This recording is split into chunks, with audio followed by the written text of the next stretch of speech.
IIT Bombay से 2003 pass out हूँ और पिछले 15 साल से कोटा में फिज़िक्स पढ़ा रहा हूँ। इन 15 सालों में मैंने बहुत अलग अलग तरह के बच्चे पढ़ाए। कई सारे बच्चे आईआईटीज़ में टॉप 10 में रैंक्स लेकर के आए। टॉप 100 में तो कई सारे बच्चों को मैंने रैंक लाते हुए देखा अपने, और 1000, 2000, 5000 के अंदर की रैंक्स। बेसिकली ये जो पूरा मेरा अनुभव रहा, उस सारे अनुभव से मैंने जो कुछ सीखा है, मैं चाहता हूँ आप सबके सामने उसको मैं लाऊं, ताकि आने वाले 40 दिनों में आप किस तरह से बेहतर तरीके से इन दिनों को यूटिलाइज करके अच्छी से अच्छी रैंक लेकर के आएँ।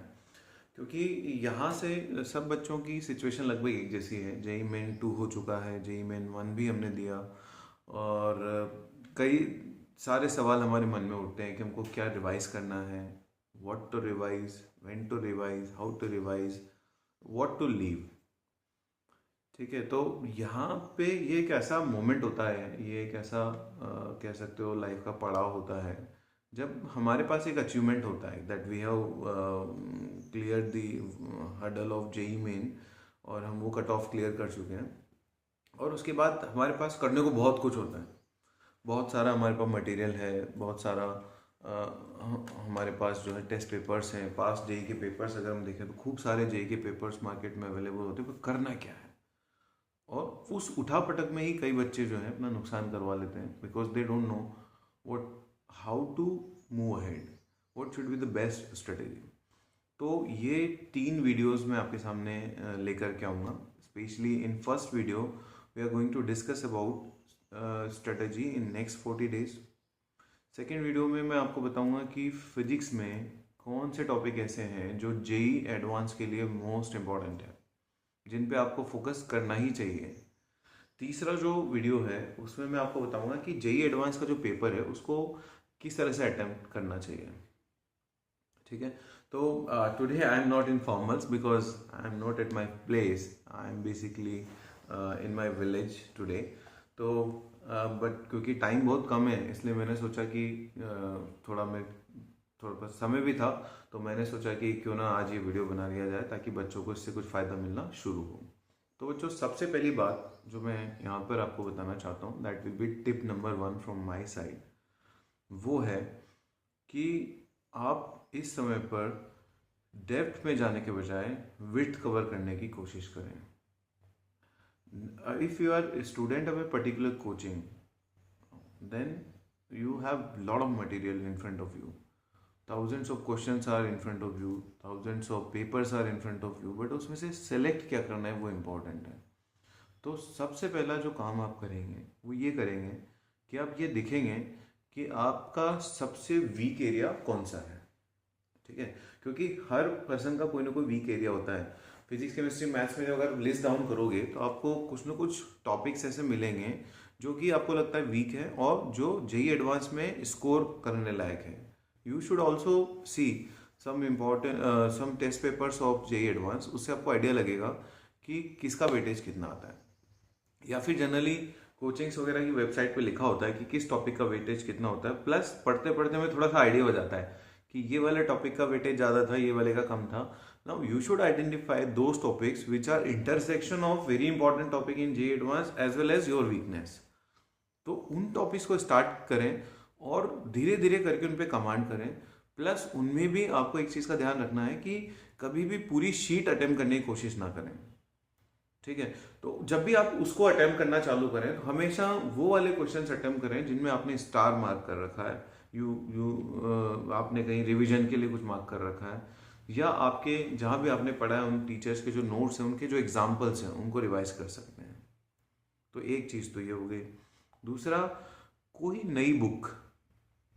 नई बुक या नए टेस्ट पेपर्स जो कहीं से चेक्ड नहीं है, बिकॉज यू नो ये कॉम्पिटिटिव वर्ल्ड है। Whenever you are going for JEE preparation, advance preparation, will find lot of materials, lot of coaching institutes which are coming up with in number of test series. हर test series में वो हजारों की संख्या में question डालते हैं। कई बार क्वेश्चंस जो है चेक्ड नहीं होते। आपने अगर किसी ऑथोराइज जगह से, ऑथोराइज सोर्स से कोई क्वेश्चन नहीं पिक किया, मान लो क्वेश्चन गलत हुआ, तो आपका कॉन्फिडेंस लेवल बहुत बुरी तरह से वीक हो सकता है। मैं आपको इसमें ये कहूँगा कि आप डेली 100 क्वेश्चंस जेई एडवांस के लेवल के अगर करते हैं ना, पीसीएम तीनों मिला के, तो मोर देन सफिशिएंट है।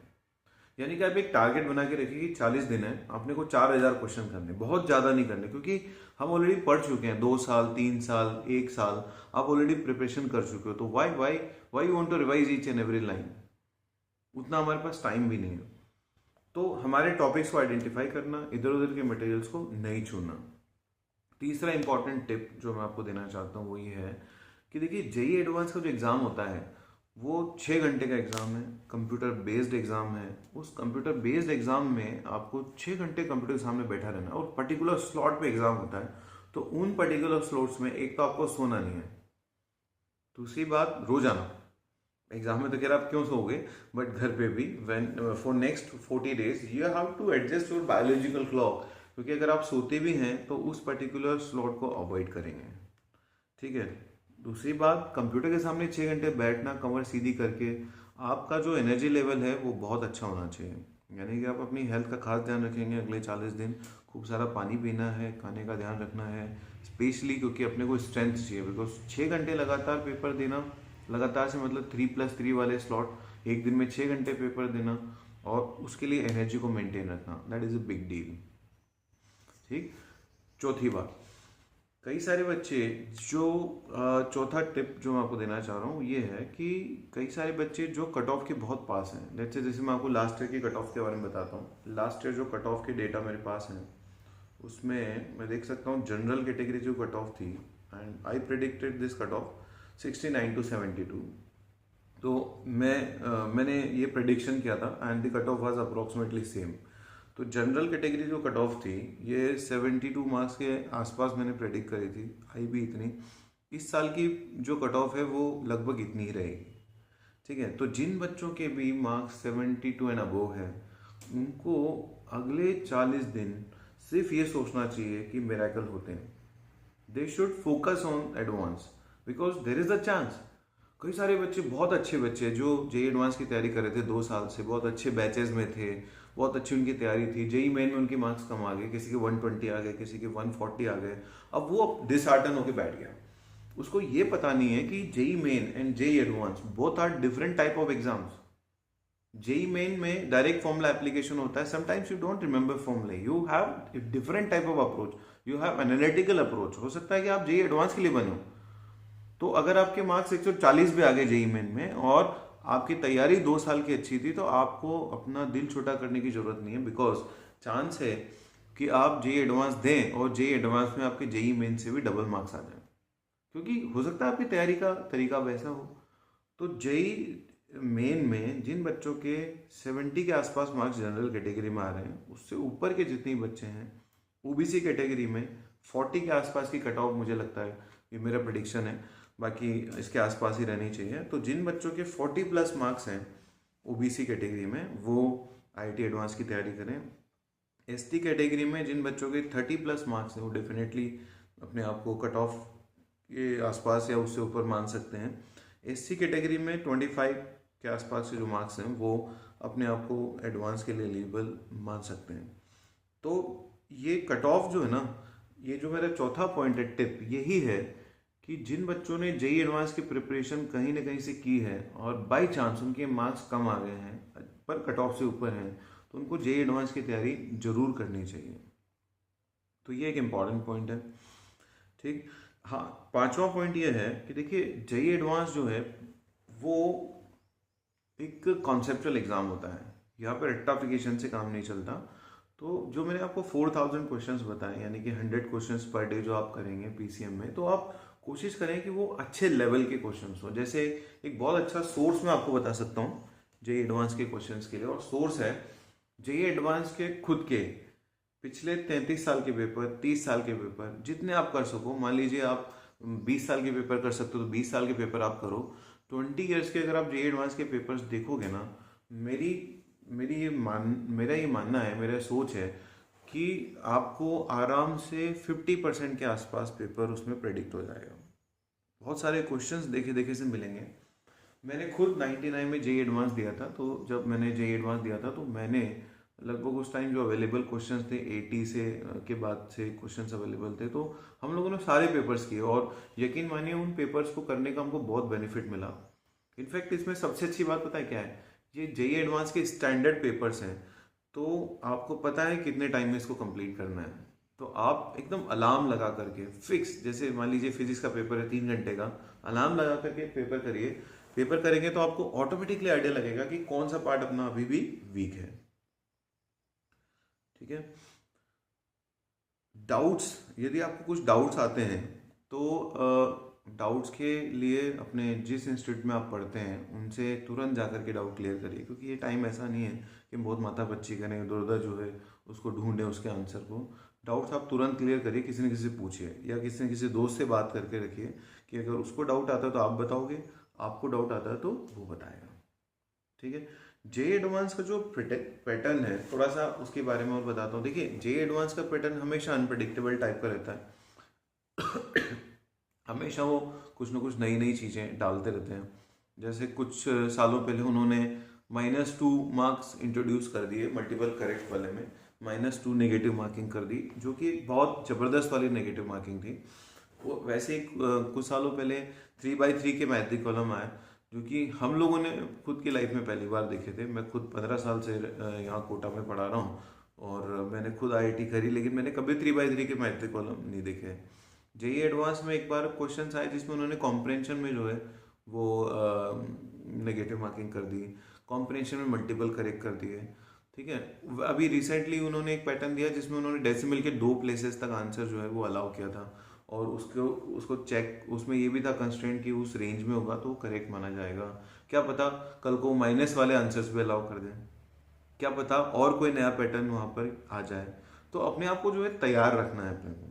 ये जो आने वाला समय में, इसमें अपने आप को अपने दिमाग में ये मान के चलना है कि कुछ ना कुछ होगा अनप्रिडिक्टेबल, और उसको एंजॉय करना है, उसे घबराना नहीं है, उसको एंजॉय करना है। क्योंकि यदि आप उसको एंजॉय करोगे तो आप डेफिनेटली अच्छा करोगे, और यदि आप उससे घबरा गए तो पेपर गड़बड़ हो जाएगा। ठीक है। तो ये जो अनप्रिडिक्टेबल पैटर्न है, इसका थोड़ा सा आपको अपने आप को थोड़ा सा तैयार रखना है इसके लिए। हाँ, मैंने आपको पास्ट जेईई पेपर्स के बारे में बताया, तो पास्ट जेईई पेपर्स के बारे में मैंने स्पेशली बोला कि उसको पूरा पूरा सॉल्व करें, लेकिन 2019, 2018 और 2017, 19 तो खैर होगा, 2018 और 17 के टेस्ट पेपर्स को पूरा पूरा जरूर सॉल्व करके जाएं। ठीक है। अगला टिप मेरा ये है कि आपको अपने जो वेल विशर्स हैं, they are so called well wishers, but वो एक्चुअली कहीं ना कहीं हमारा ध्यान डिस्ट्रैक्ट करने की कोशिश करते हैं।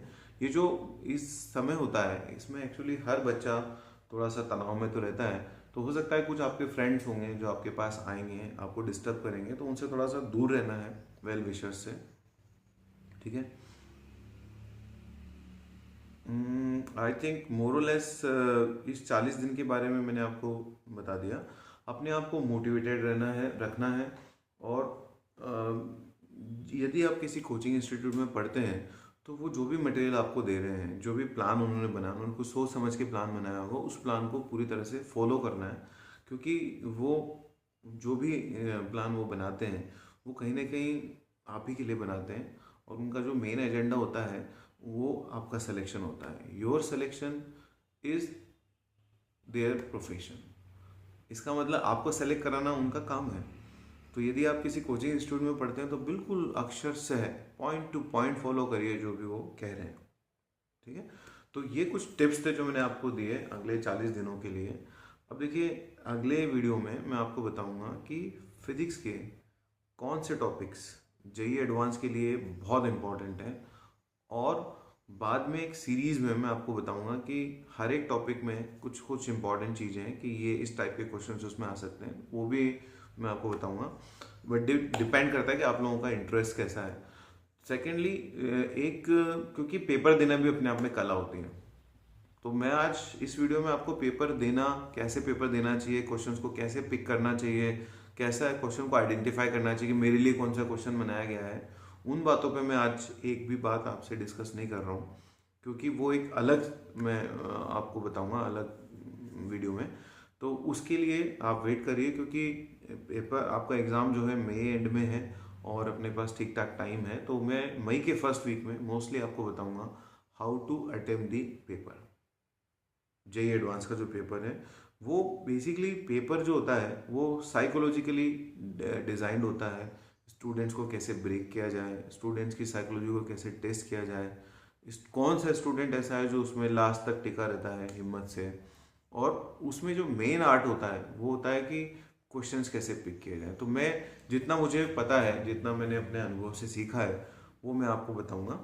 तो स्टे ट्यून, एंजॉय। और यदि आपको कोई डाउट है, कोई भी क्वेश्चन आपके मन में उठता है, तो कमेंट बॉक्स में डेफिनेटली लिखिए। मेरे को जितना भी समय मिलेगा मैं कोशिश करूँगा कि उसका रिप्लाई करूँ। और यदि मैं रिप्लाई नहीं कर पाता एक दो दिन, तो आप मुझे रिमाइंडर कर सकते हैं। और मुझे पूरी उम्मीद है, मेरे कई सारे स्टूडेंट जिनको मैंने ऑलरेडी पढ़ा चुका हूँ, जो आईआईटीज़ में हैं, यदि मैं रिप्लाई नहीं भी कर पाऊँगा तो वो they are also connected with me, मेरी जगह वो रिप्लाई कर देंगे। There are so many guys to guide you. Okay, so thank you, good luck.